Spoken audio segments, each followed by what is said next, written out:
pastime is told by Jiva Goswami, I mentioned before, that Kansa was so much fearful of Krishna and his brother Balaram, because they're always together, but especially Krishna, because Krishna was predicted to kill him.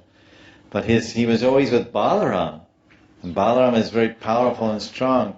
So even if Kansa tries to eliminate his adversary,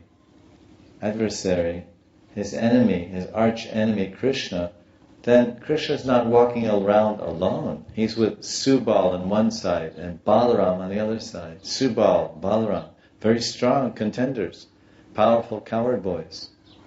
Balaram, he killed Pralamba Sura. Pralamba Sura means very powerful. Pralamba.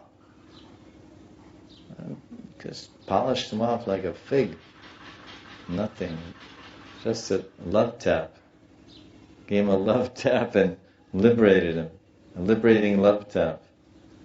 And he can't catch this Krishna alone. He's always in Sangha. If you're in Sangha, you can't get knocked off. Even Krishna always moves in Sangha with his friends. Although he individually demolishes the demons.